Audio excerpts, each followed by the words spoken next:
I think it's interesting. Something that we've talked about before too is about kind of men and how their circle of friends kind of serves a little bit of a different function than sometimes that it does for women. Whereas like women use it more sometimes for like social support as well. So if you were struggling, is that something that you would necessarily go to other men in your life for, or would you kind of lean more on a partner or a family member for that? So with my friends, probably not. Um, Anytime guys to get together, the topic of conversation is never about our own feelings. It's about something else. And if our own feelings do come up, it's almost embarrassing, right? Like guys don't know how to process that. Yeah. But then, if you're turning to family or family or loved ones, that's a whole different ballgame because when you're a dad, and I do think of myself as a pretty typical dad. Um, your role in the family generally doesn't leave yourself open to admitting that you're struggling. Mm-hmm. You're kind of the guy that is somewhat foundational in a different way for the family, right? So Mm-hmm.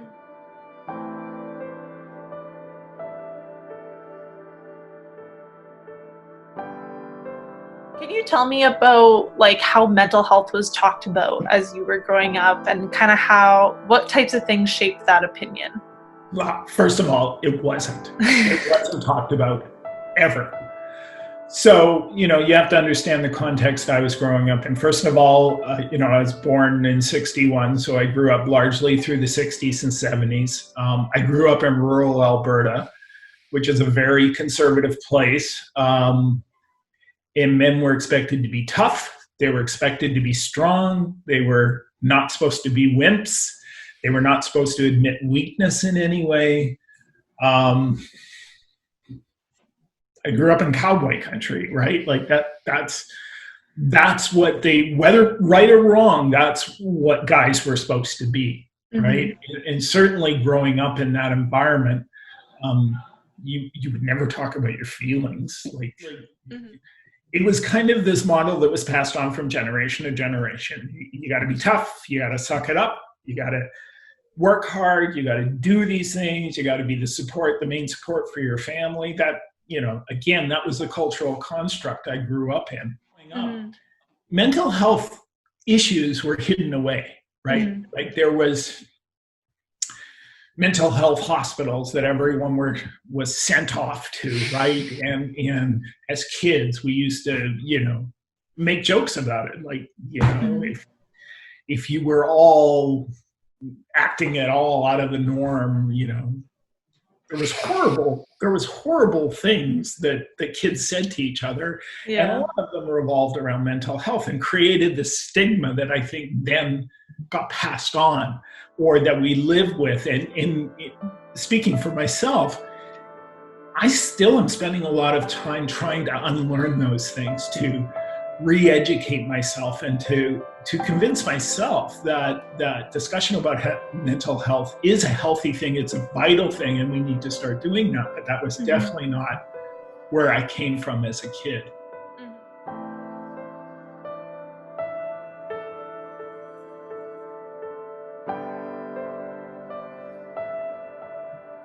Definitely one thing I remember kind of growing up is that you were pretty involved with the business. So you ran a company for several years. Um, did that kind of impact your relationship with your mental health? It was always very challenging, but challenging in a good way. And I always loved that challenge. And I was very fortunate to work in an industry that I loved. And there was far more positives than negatives that came with that. We certainly had our bad days, sometimes bad weeks, occasionally bad months in running Mm-hmm. the business. But I think there was more good than bad. But again, it put me in a role where I was the guy in charge. I was the guy that people depended on. I had to be consistent. Mm-hmm. I had to be on. And again, when you're that guy, it becomes tough to kind of step back far enough to say, I'm struggling here and I need help. And I think if you are in a career path that relies on you to be consistent and reliable and all these things, then that's just one more barrier to accessing help when you need it. How do you think that kind of set the tone for mental health for your own employees and for people within your company? In hindsight, we could have done so much more. In hindsight, we could have brought the conversation out in the open. And I regret that we didn't do that more. I regret that we didn't create a safer space for people to have those conversations. And I take full responsibility for that. I mean,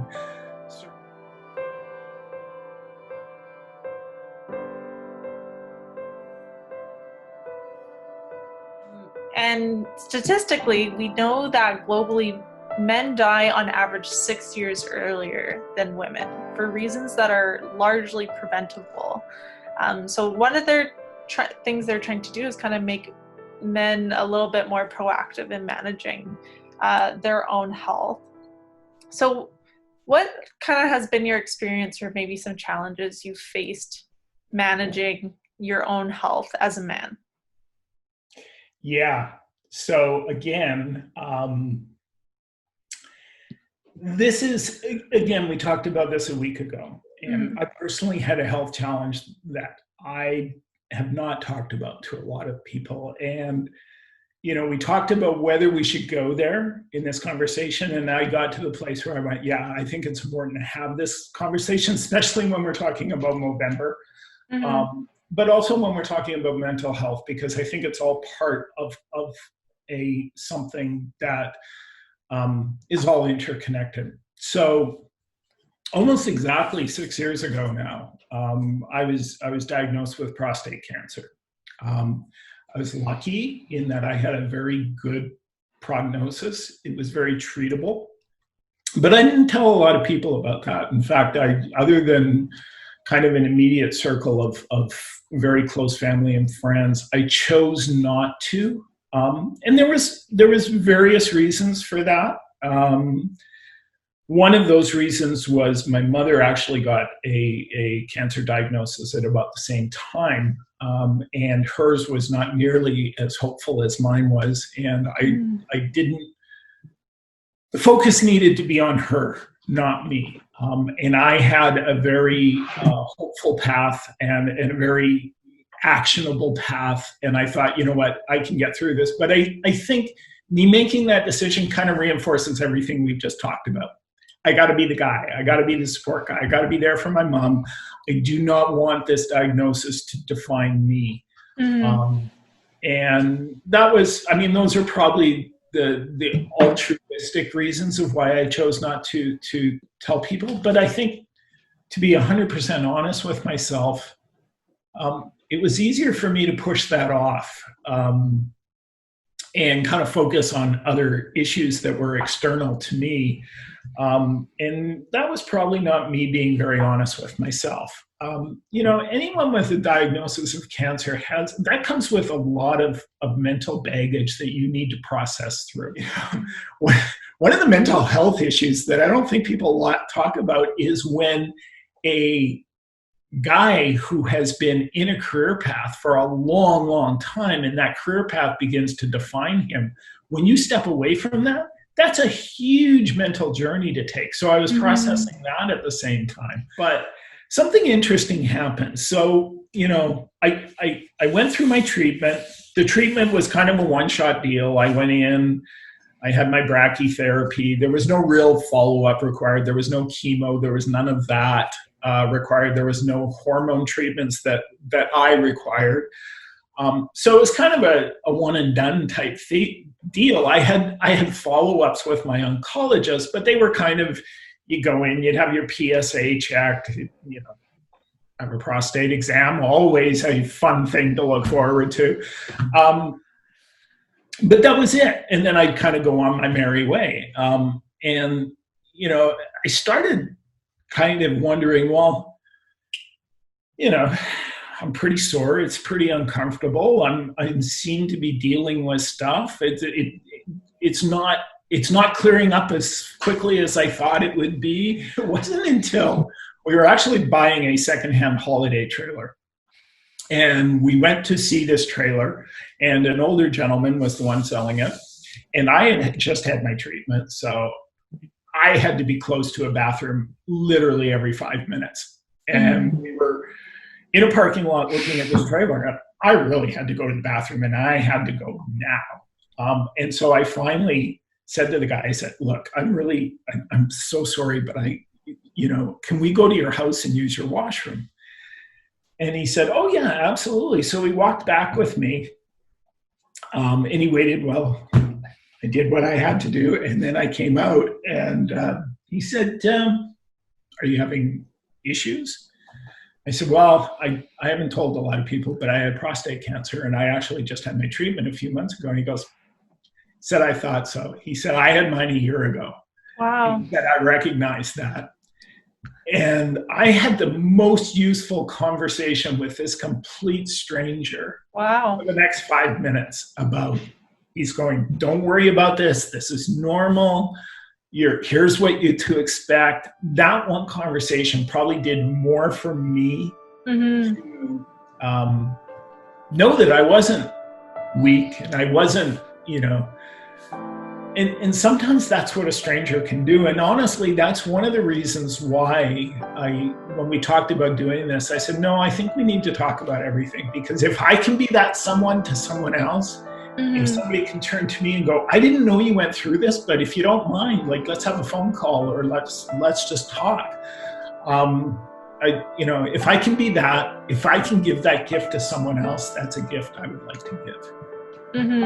I think that's so important. I didn't know about that story. It's very interesting. Also kind of strange that he asked you about your bathroom habits, but it almost sounds like you would be more comfortable asking someone about their bathroom habits than about their emotions and their mental health. You know what? That's probably true. What a sad comment that is. I feel like that's like men would feel more comfortable asking each other about why they're running to the bathroom than if they think they might be struggling. As a guy, I would say that's probably 100% true.